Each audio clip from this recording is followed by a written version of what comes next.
Up next in the broadcast, South Korean businessmen with factories at the Kaesong Industrial Complex meet with North Korean government officials to protest Pyongyang's unilateral wage demands.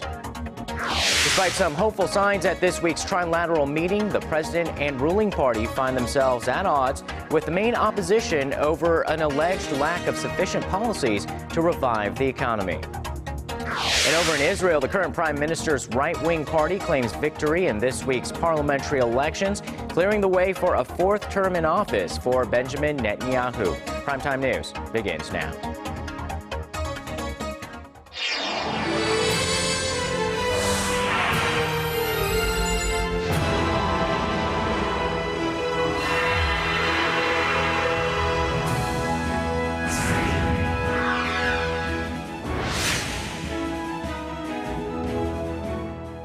Welcome to the program. You're watching Primetime News live from Seoul. I am Kang Chery. And I'm Sean Lim. Thanks so much for joining us tonight.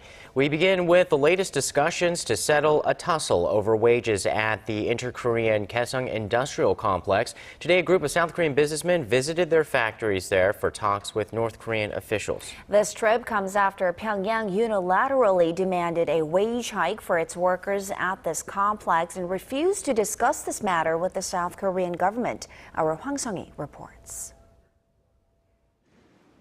Although North Korea rejected a petition from the South Korean companies, the South Korean businessmen say Wednesday's talks in Kaesong were quite productive. We delivered vivid stories from the company's perspective, at least 10 times more than what was written on a one-page petition. The rare day trip comes after North Korea demanded a unilateral wage hike of around 5% and the revision of regulations last month. South Korea says the issue must be settled through inter-Korean dialogue. The government thinks it's appropriate for North Korea to come to talks as soon as possible to resolve issues regarding the management and improvement of the Kaesong complex through government-level talks. With North Korea refusing the offer, 14 South Korean businessmen met with Park Soo, the North Korean official who oversees the management of the business park, to urge Pyongyang to engage in talks. We asked North Korea to consider the fact that many companies have nightmares about the suspension in 2013, and that it should engage in government-level talks swiftly. The businessmen described Wednesday's talks as amicable, adding they will hold similar meetings in the future. The joint business park, where some 53,000 North Koreans work at 125 South Korean factories, is the last remaining link of inter-Korean economic cooperation. The South Korean government, companies, and experts all say that another shutdown of the business park will not be in North Korea's interest. However, many are keeping an eye on a planned anti-Pyongyang leaflet launch next week and whether it will influence business operations at the Kaesong Industrial Complex. Hwang Sung-hee, Arirang News, Paju. South Korean military sources say Seoul and Washington will likely discuss next month the controversial issue of the THAAD missile defense system's deployment to South Korea. Our Kim Hyun-bin explains what's at stake. The U.S. missile defense system known as THAAD is built to intercept incoming tactical and ballistic missiles at a range of up to 200 kilometers. The system uses kinetic energy with a hit-to-kill method that in turn creates an upper-tier defense shield. It's also equipped with a sophisticated radar system that has a range of up to 2,000 kilometers. This is widely considered to be the reason why Beijing is so strongly against its potential deployment to the Korean peninsula, as a radar will be able to cover Beijing and its surrounding areas. However, the U.S. says THAAD will enhance South Korea's ability to deal with Pyongyang's nuclear and ballistic missile threats, as well as enhancing surveillance on the communist regime. But critics see the possible deployment as Washington's attempt to reel in its Asian ally into its missile defense program. South Korea has acknowledged the battery would enhance its national security, but says it has no plans to buy the multi-billion-dollar system. Military sources say the issue will likely be addressed at the South Korea-U.S. biannual integrated defense dialogue set for mid-April in Washington. The sources add that South Korea's Deputy Minister for National Defense Policy, Ryu Jae-sung, and U.S. Deputy Assistant Secretary of Defense for East Asia, David Helvey, will represent the two sides at next month's meeting. South Korea has stressed on numerous occasions that it's developing its own low-tier missile defense system to protect the country against the North's missile threats. The so-called Korea Air Missile Defense and kill chain systems are set to be implemented by 2023. Kim Hyun-bin, Arirang News. The presidential office has not decided whether Korea should join a China-led development bank, but according to senior staff, the administration is expected to make a decision after a review. On Wednesday, President Park's senior economic secretary denied reports of Seoul's decision to join the Asian Infrastructure Investment Bank, while saying there has not been any official discussion on the matter. The AIIB is a thorny topic between China and the United States. The bank is viewed as a move by Beijing to take control of economic and trade order in the Asia-Pacific.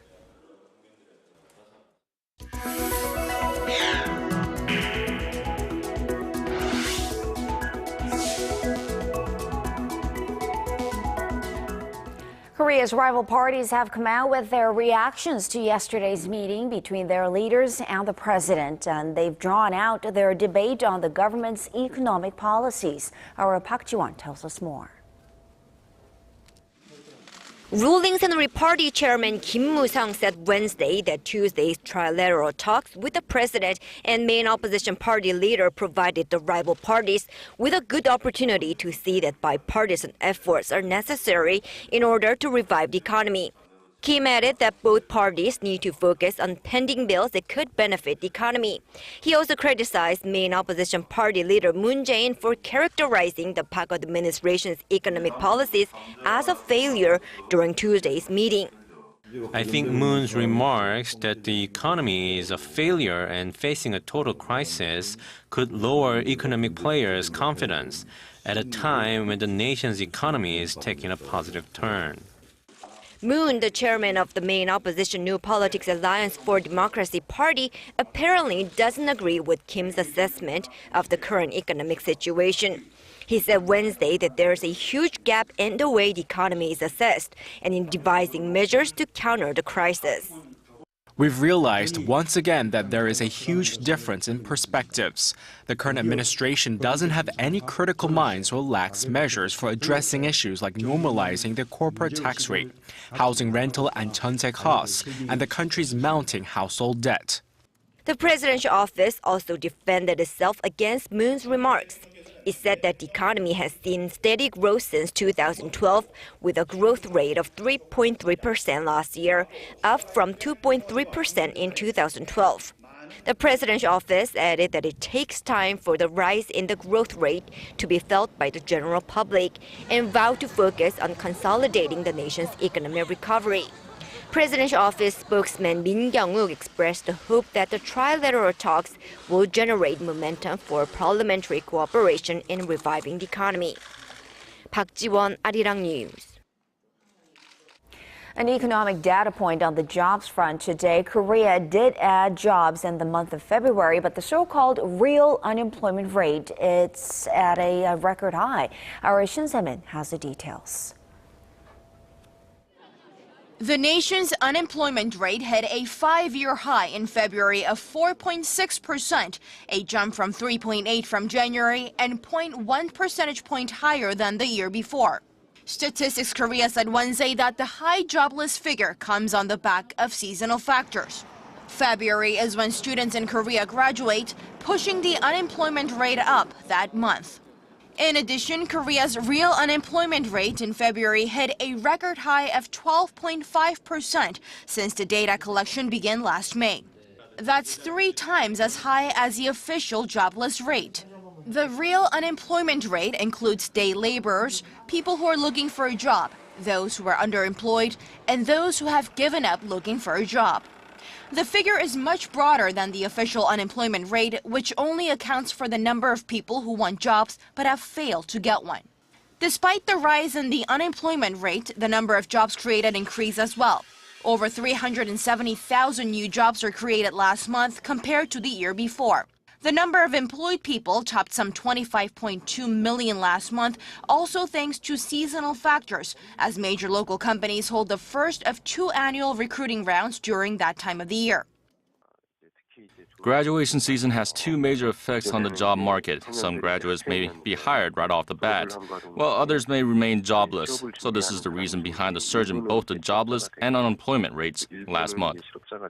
The Statistics Office also said more young people and people in their 50s found jobs last month, boosting the employment rate. Shin Se-min, Arirang News. Trade between Korea and Japan has soured along with diplomatic relations over the past 3 years. It's the weak yen that's most at fault, say experts, and they also say that this trend will continue for the time being. Kim Min-ji has the latest figures. Korea's trade with Japan has been heading downhill. According to the Korea International Trade Association, bilateral trade between the two countries came to about $86 billion last year, down 9.2% from a year earlier. Korea's exports to Japan slumped about 7% to $32 billion, while imports fell more than 10% to almost $54 billion. This marks the third straight year that the bilateral trade volume has dropped after peaking in 2011. Preliminary data shows that trade between the two countries also fell almost 14% in the first 2 months of this year to about $10 billion. The decline has mainly been attributed to the weak yen. The falling value of the Japanese yen has made Korean products less competitive in terms of price in Japan, and that's resulted in lower demand.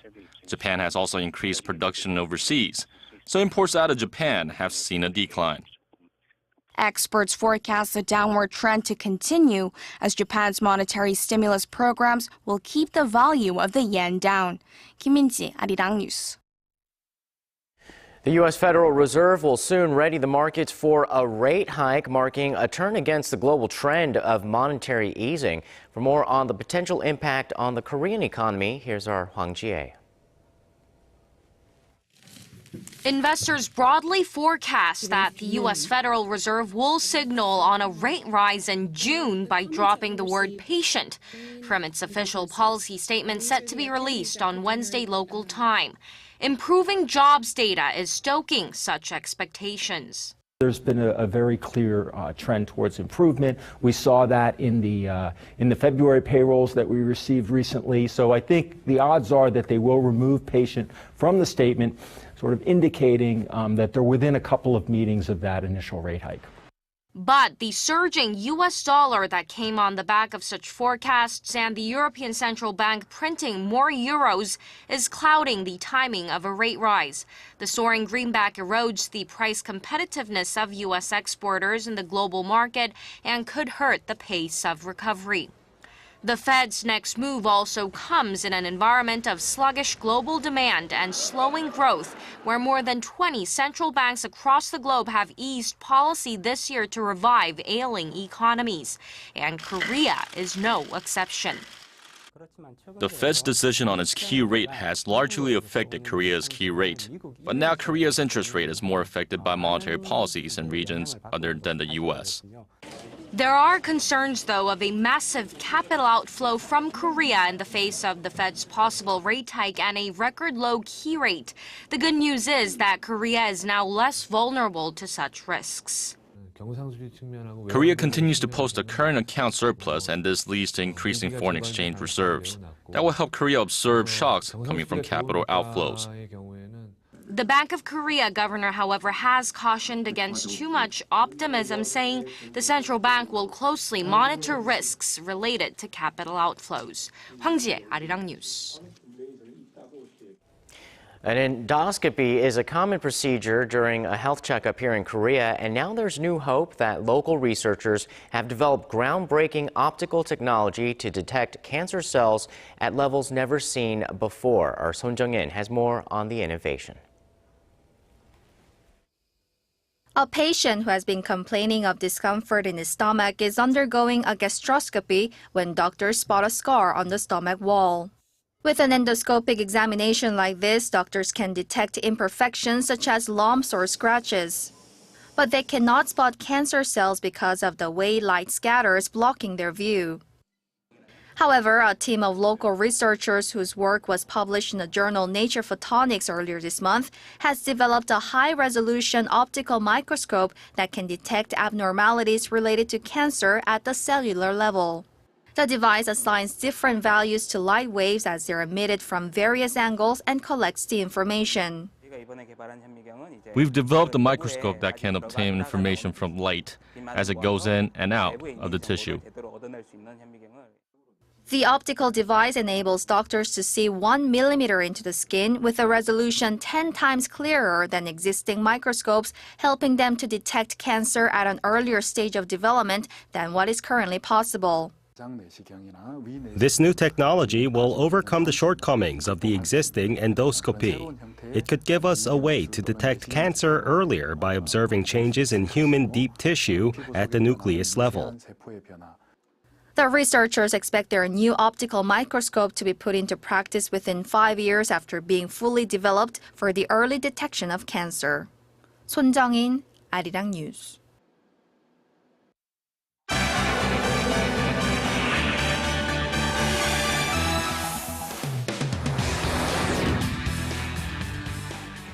With nearly all the votes counted in Israel's general election, a clear winner has appeared, with Prime Minister Benjamin Netanyahu expected to take on his 4th term in office. With more, we turn to Paul Yee at the News Center. Paul, exit polls suggested a close draw between the two leading parties, but it looks like Netanyahu has managed to pull a narrow victory. Well, the stunning win for Netanyahu has been described as a surprise, considering that the odds were stacked against him. The European Union has congratulated him while raising hopes on working together to relaunch peace talks in the Middle East.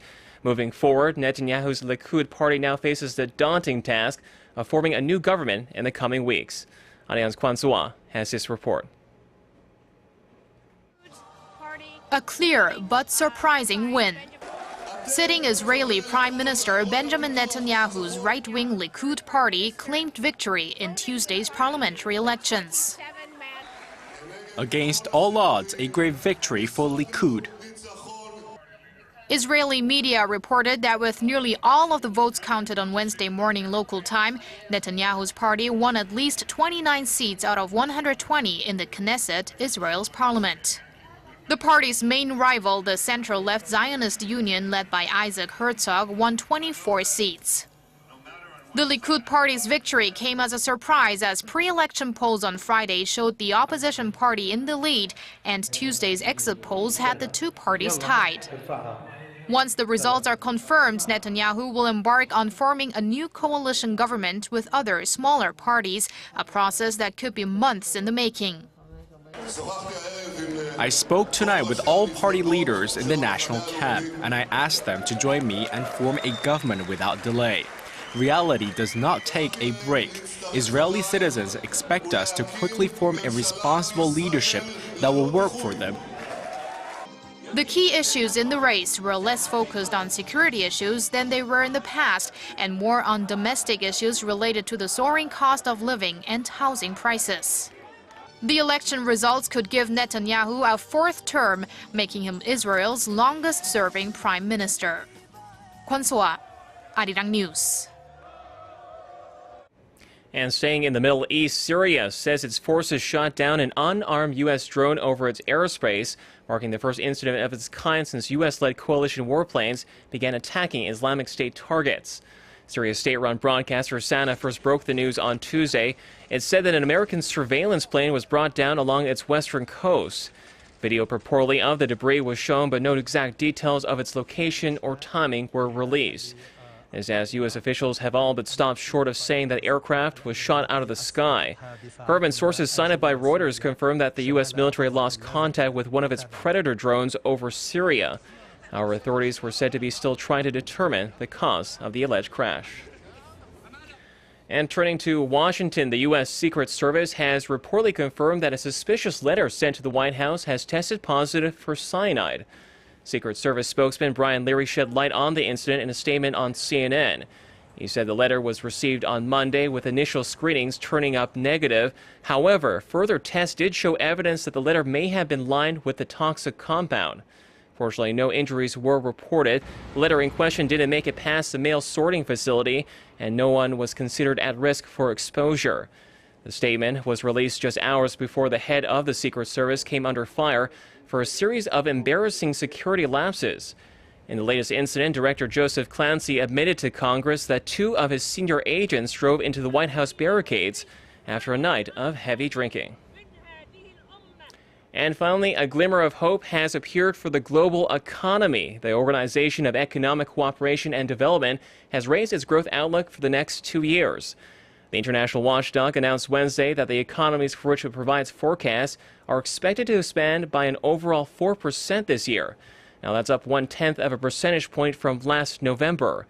By country, Japan saw its growth prospects raised to 1% and 1.4% for 2015 and 2016 respectively. Brazil, on the other hand, got its forecast slashed by half a percentage point to an annual 1.5%. The OECD said it made the adjustment in light of plunging oil prices and record low interest rates. And that wraps up our look at international stories for now. I'll see you back here tomorrow night.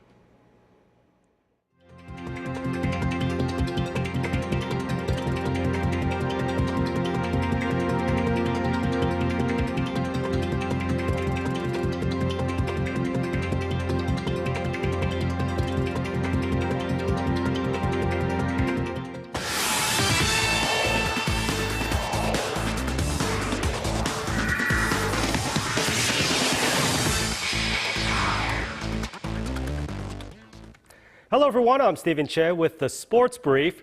Tipping things off, the Mobis Phoebus returned to the hardcourt after nearly 2 weeks off to take on the surging LG Sakers in the opening game of their semi-final series. The regular season champions, Mobis, blasted to the 11-point lead after the first, and they kept up the pace after the half. LG had trouble keeping up as fresher legs prevailed. Ratliff had a monster game, as did Yang Dong-gun with 28 points, as Mobis won in dominating fashion for the 1-0 series lead. Meanwhile, the V-League ramped up the postseason buzz with its media day here in the capital Seoul. Coaches and players of the top 6 teams took part in the mostly cordial presser. Now the second and the third place teams will face off in a 3-game series. The winners advance to the best-of-5 finals against the regular season champs. For the ladies, IBK and Hyundai ENC get started on Friday, with Korea Expressway awaiting the winner. For the men, OK Savings hosts KEPCO starting Saturday. The winner faces Samsung Hwajae, the reigning 7-peat champions, in the finals. Moving on, South Korea's under-22 national team underwhelmed in a practice match Wednesday with a key player missing from the lineup. Drawing with K-League Challenge side Eland FC 0-0, their lack of a finishing touch was exposed with starlet Ryu Sung-woo still with his club in Germany. Manager Shin Tae-yong, acknowledging the situation, said that the forward would be used either on the side or as a shadow. Ryu is expected to join the team at the AFC Under-23 Championships qualification in Indonesia, which kicks off Monday. Finally, the KPGA unveiled its calendar for the 2015 Korean Tour, teeing off starting next month. 15 tournaments are scheduled this season, but 2 are still looking for sponsorships. It'll start on April 23rd with the Dongbu Hwajae Promi Open and run until the last event opening October 29th. The KPGA said that the total prize pool for the 15 events jumped about 10% on year to 10 billion won, or almost $8.9 million US dollars. That wraps it up for now. Your weather's up next. Good night.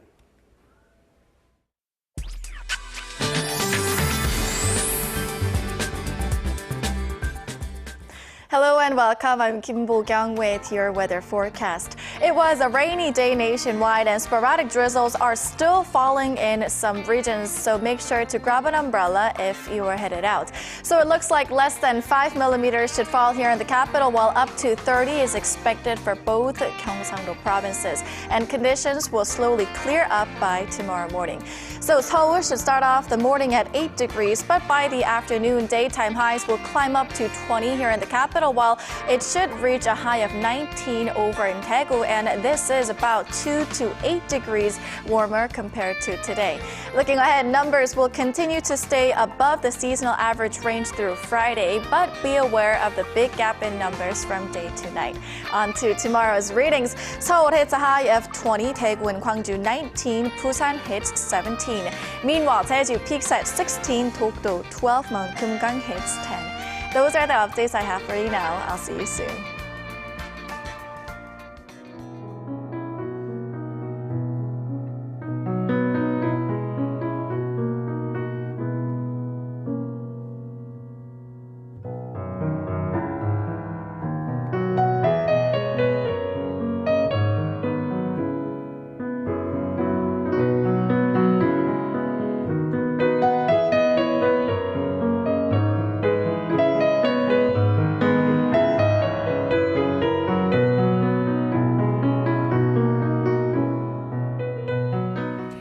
And that's Primetime News for this Wednesday. Thanks for watching. I'm Kang Chery. And I'm Sean Lim. Have a great evening. We'll see you soon.